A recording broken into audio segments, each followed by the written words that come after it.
75% seller itu boncos gara-gara nggak bisa masang harga dengan bener. Maksudnya kayak gimana sih? Maksudnya kayak gini, lu sadar nggak sih kalau kita jualan? Kadang nih musuhnya tuh bukan orang lain, musuhnya bukan pembeli, musuhnya bukan kompetitor, tapi kadang kita sendiri, kita nggak bisa nentuin harga yang tepat, harga yang sesuai.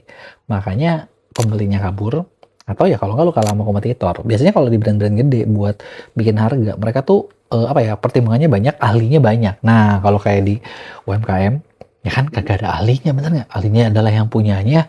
Nah emang kayak gimana sih cara bikin harga yang bener gitu loh, cara bikin harga yang untung biar kalian kagak rugi, biar kalian kagak boncos. Nah buat lo yang pengen tahu, di video ini gue bakal bahas secara tuntas biar kalian kagak salah ngasih harga. Karena harga itu fun fact-nya adalah kalau kemahalan pembelinya kabur, kalau kemurahan ya kagak ada cuannya dong. Emang kita kerja bakti gitu, bener nggak? Setuju kan? Nah tapi sebelum gue mulai, buat kalian yang baru nonton, jangan lupa buat klik tombol subscribe-nya dan aktifin lonceng notifikasinya ya. Yuk kita mulai. Oke, jadi apa sih yang paling menakutkan dan paling susah dalam nentuin harga? Tadi gue sempat bahas di awal, biasanya banyak seller ya kena di mental gitu loh. Kenapa kena di mental? Contoh gini, misalnya nih gue mau bikin barang, gue mau bikin harga, mau punya barang, terus gue mau bikin harga. Biasanya salah satu yang paling ditakutin adalah takut lebih mahal dari kompetitor. Bener nggak? Siapa sih yang nggak? Oke, gue mau pasang baju gua harganya 500.000. Bentar, ada yang beli nggak ya? Gimana kalau misalnya kita jualnya 200.000 dulu deh? Kan kita nggak punya nama, yang penting laku aja dulu. Nanti kalau udah laku gampang kita naikin. Lu lupa. Ya, kalau udah harganya mentok 200.000, udah ketanam di otak pembeli lu atau calon pembeli lu harga 200.000, susah banget buat naikinnya ke 500.000, bos. Bener nggak? Karena mereka udah tahu, ini barang 200-an nih. Wah, dia pasang 500.000. Nggak jadi beli ah. Gue cukup punya banyak klien ya, yang maksudnya mungkin awalnya adalah dia sengaja murahin biar dapat review. Setelah dapat review, dia ceritanya mau naikin. Dan konversinya turun jauh. Gitu. Susah buat dinaikin. Gue mau tanya sama kalian ya, siapa di sini yang kalau lu beli barang, begitu lu lihat, hari itu lu beli, langsung beli? Belum tentu kan? Kadang di antara kita kayak pikir-pikir dulu, lihat-lihat dulu, nanya-nanya dulu. Dan biasanya kita tuh, meskipun kadang kita nggak ingat secara pasti, tapi kadang kita kayaknya harganya nggak segini deh. Selalu ingat gitu loh kalau ada yang berubah, apalagi kalau bayar lebih mahal.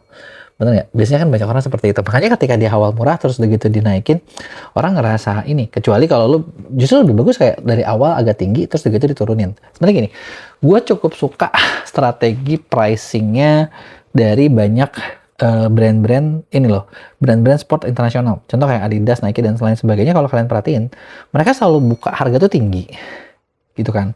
Dan setelah itu nanti udah berapa bulan diskon. Gitu kan. Emang mekanismenya kayak gimana gitu kan. Dulu gue nggak ngerti, tapi maksud gue kalau ada yang ngerti main di sini, coba kasih cek bener nggak yang gue ceritain ya. Karena gini, gue tahu dari temen gue, dia tuh salah satu distributor dari sepatu ini, Adidas, Nike gitu kan.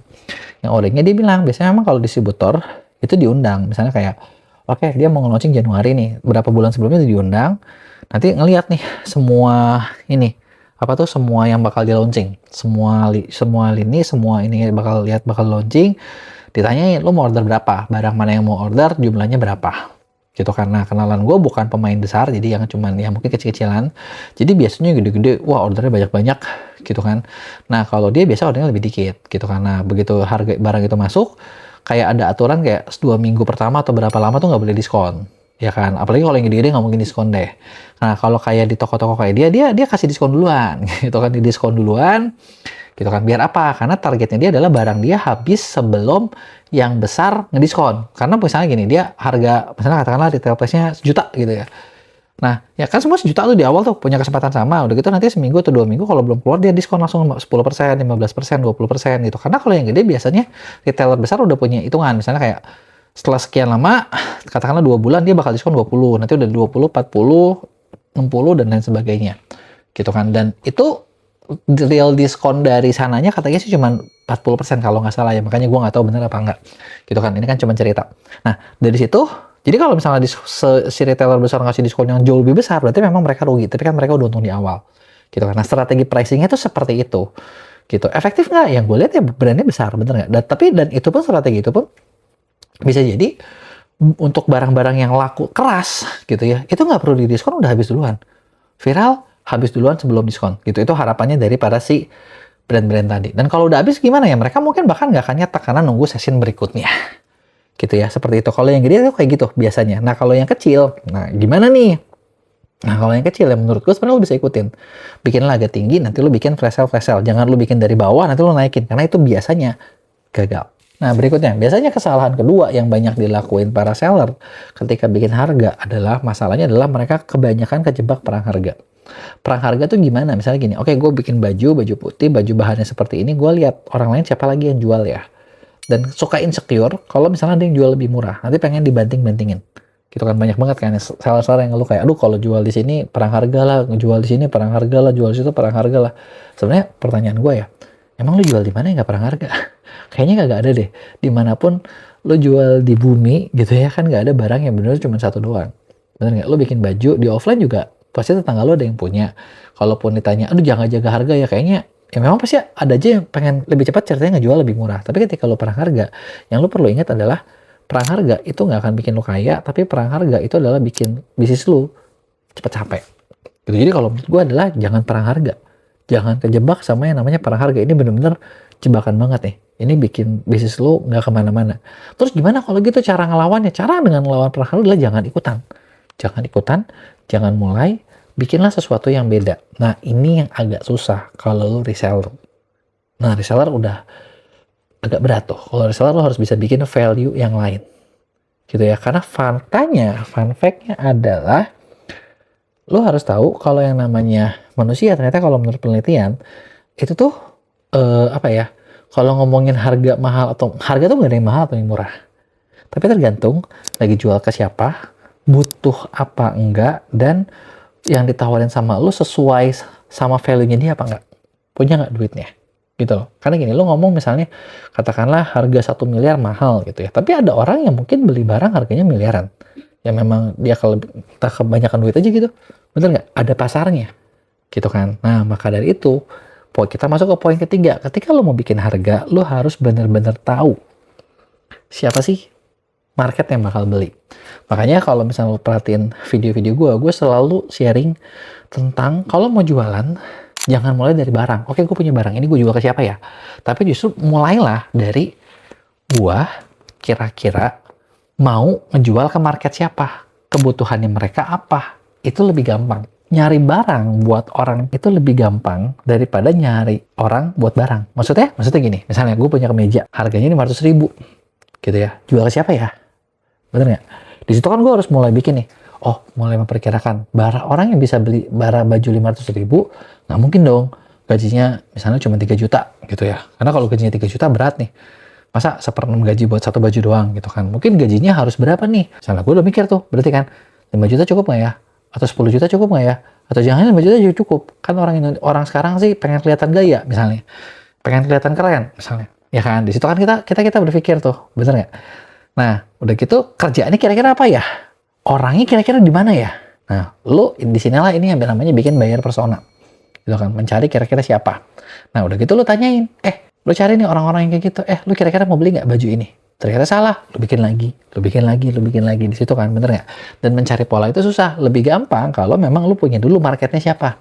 Oh, gua lagi mau jual barang. Biasanya nih kalau gua selalu mencari, kalau gua mau bikin sesuatu, gua mikir dari, gua mau jual barang buat pengusaha yang baru mulai bisnis misalnya, kira-kira mereka butuhnya apa ya? Itu lebih gampang buat mencari kebutuhan mereka gitu. Tapi kalau lu jualannya barang ya, kalau udah jualan lama lebih nggak susah, karena lu bisa lihat pembeli lu kira-kira selama ini rata-rata siapa sih gitu. Kira-kira harga segini masuk nggak gitu kan. Kalau harga segini masuk ya udah, itu bisa gitu kan. Atau lu tanyain ke pembeli-pembeli lu, gue mau tanya, lu kenapa sih beli barang gue? Lu butuh apanya? Yang lu suka apa nih?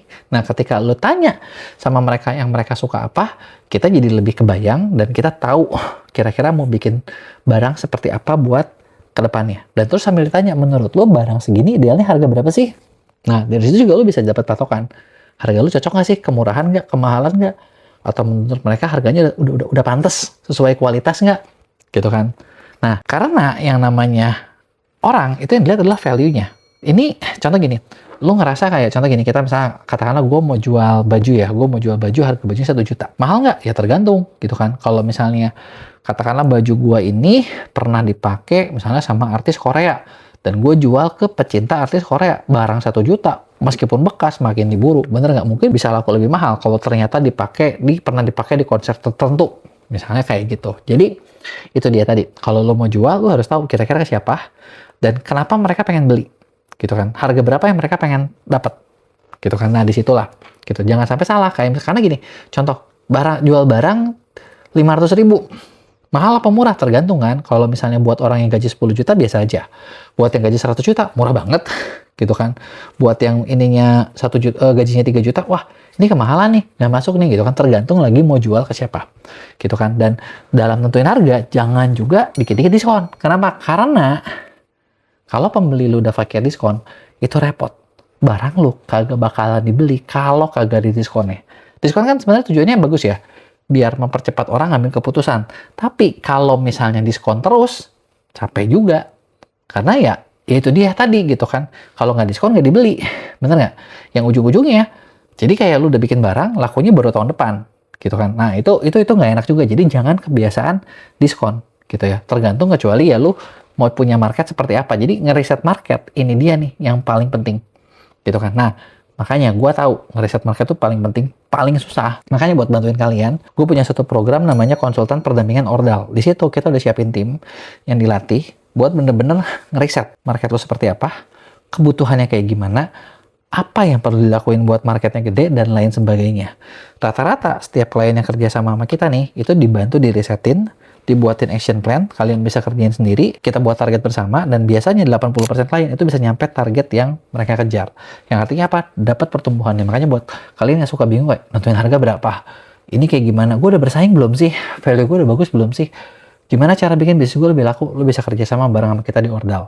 Kurang lebih kayak gitu sharing gue hari ini. Kalau ada yang mau lu tanyain, tulis di komen, bakal gue jawab di Q&A. Jangan lupa juga buat like dan share.